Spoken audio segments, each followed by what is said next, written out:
And just like that, we have news. Boy, oh boy, this is juicy and titillating. Kim Cattrall, Sarah Jessica Parker, or as we love to call her so lovingly, Sarah Jessica Parkereka, plus the writers of the show. And just like that, they have all spoken. Some through gestures, some through words. They have spoken out about the finale of the series. They have given their opinions. Oh, honey.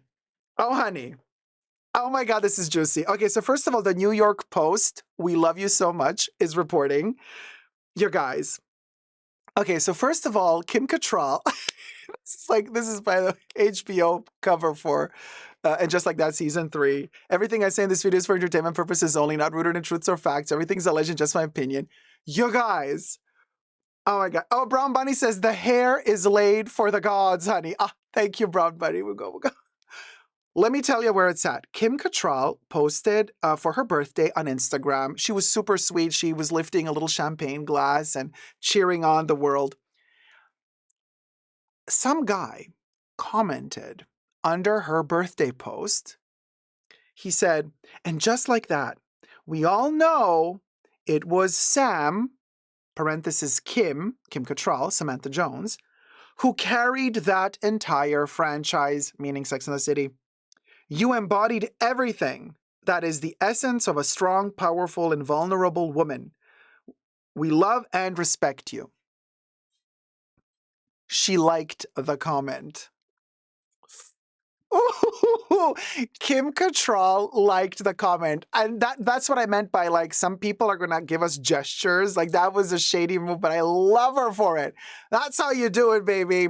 So she's like, yes, I know. You know what I mean? Because liking that comment means like, yes, I know. Then it goes on, and the article talks about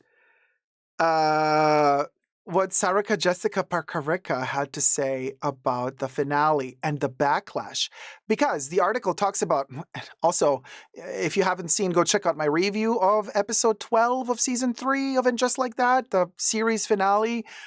Spoiler alert, I will mention, spoilers. So spoilers begin now for season 3 of And Just Like That.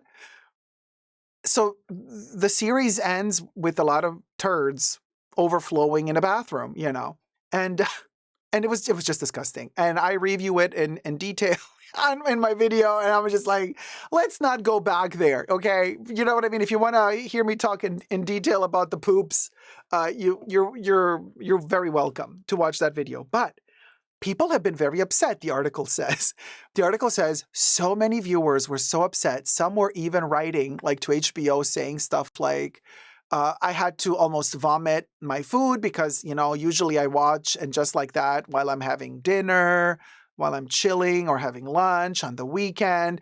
But, like, I had to almost barf. Like, it was disgusting. People were disgusted. So, anyway, everything I say in this video is for entertainment purposes only, not rooted in truths or facts. Everything's alleged, just my opinion. And here we go. This is what happened. Sarah Jessica Parkereka, she was asked about the finale. And what did she say? There's so much here that we have to cover. Scene with the discusses spin-off. Oh wait, the Sex and the City spin-off in particular had a plot line involving a toilet scene with disgusted audiences, they say. The series finale of And Just Like That genuinely made me run to the bathroom and vomit. And I think that's such a testament to its legacy, one fan wrote on Twitter. Oh my God. Meanwhile, two And Just Like That writers are defending the finale. And then where is the Sarah Jessica Parkereka moment? Sarah, for her part, had a more blunt reaction to the negativity. We quote, I guess I don't really care.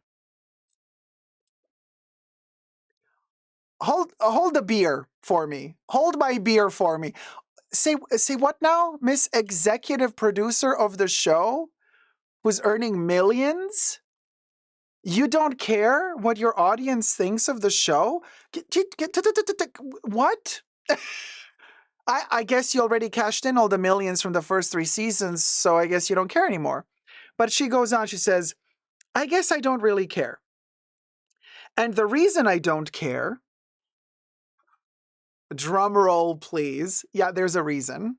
The reason I don't care is because it has been so enormously successful and the connections it has made with audiences have been very meaningful. Honey, the last connection it made with your audiences is it made most of us go to the bathroom to either vomit or we got diarrhea watching. Is that what we call a connection? Yeah, it's a connection, but like, what connection, girl?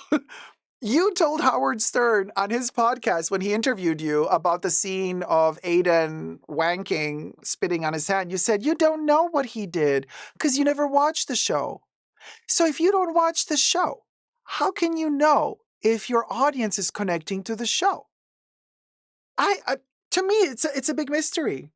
It's a big. So she says it was all meaningful.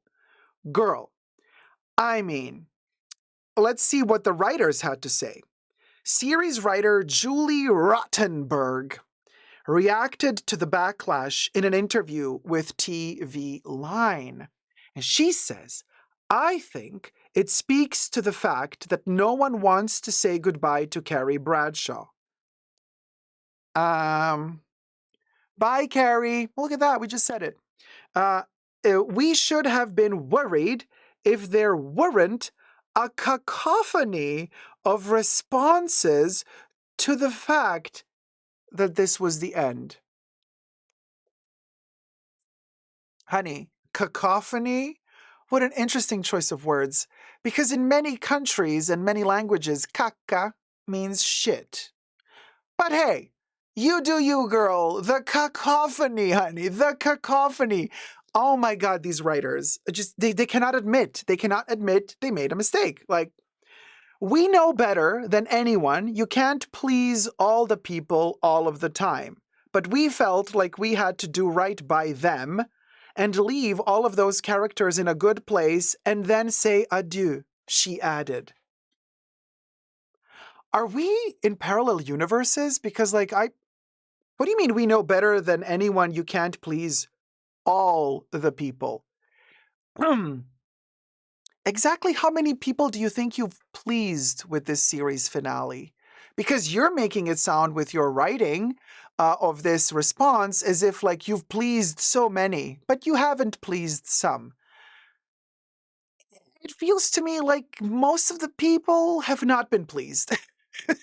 So, I don't know, allegedly, right?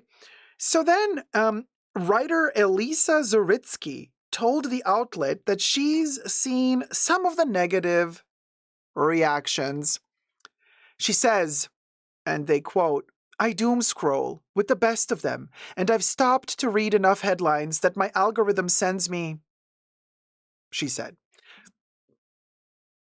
Sometimes it will surprise me and stun me and sort of wake me up a little bit when I interact with the world of people who I see face to face in life, a lot of whom are not on the same algorithms that I'm on, who are really quite passionate about loving the show and actually have no idea, she added.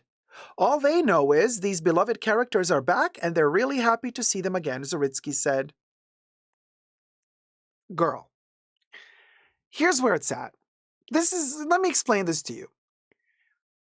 People online are going to be brutally honest and extremely hateful as well, for sure. They're going to go above and beyond honesty because they can hide their face behind a fake profile picture. They can hide their real name behind a fake username, as all trolls and users always do. But if the overwhelming majority is coming for you about the show, and then in real life, you meet a couple of people who know you, who know that you are one of the head writers of the show, they will suck up to you. This is the strange world we live in. It's exactly those people that you meet in real life that are not going to have the balls to tell you what a shit show you've written. Instead, they're going to lie to your face. They're going to look straight forward into your eyes, smile, and be like, oh my God, I love your show. It's amazing. And you're going to choose whether or not to believe them. But you see, the problem is you have to be very careful who you surround yourself with. The more power you have, the more money you have, and the less you should trust the authenticity of people and how they behave around you. Do they really wish you well? Or are they just manipulating you in order to get something from you that they want?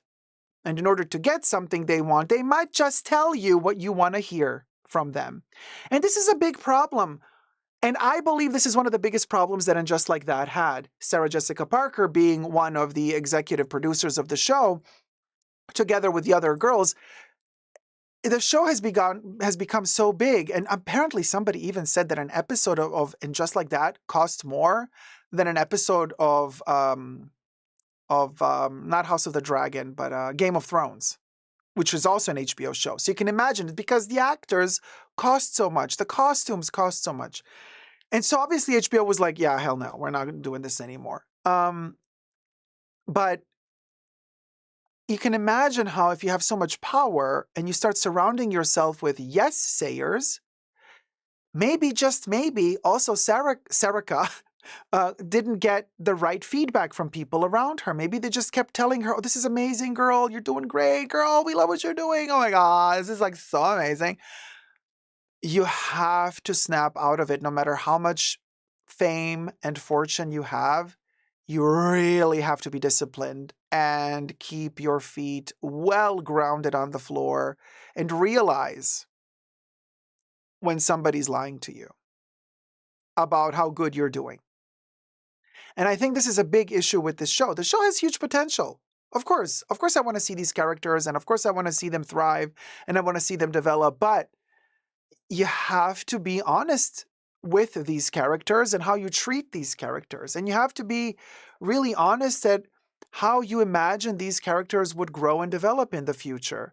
And so this new show that they showed us and presented us didn't really show me a growth and an evolution of these characters, but rather it showed me a stagnation and a sort of weird, sickly echoing of one issue that it kind of bounces off of mirrors back and forth, and just becomes more slimy as it progresses instead of kind of resolving issues, making these characters evolve.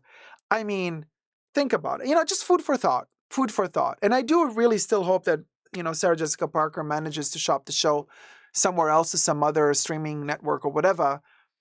But girl, I told you this earlier, and I'm going to tell you again, please, for the love of these characters and for the love of your viewers, change the writers, change the showrunner.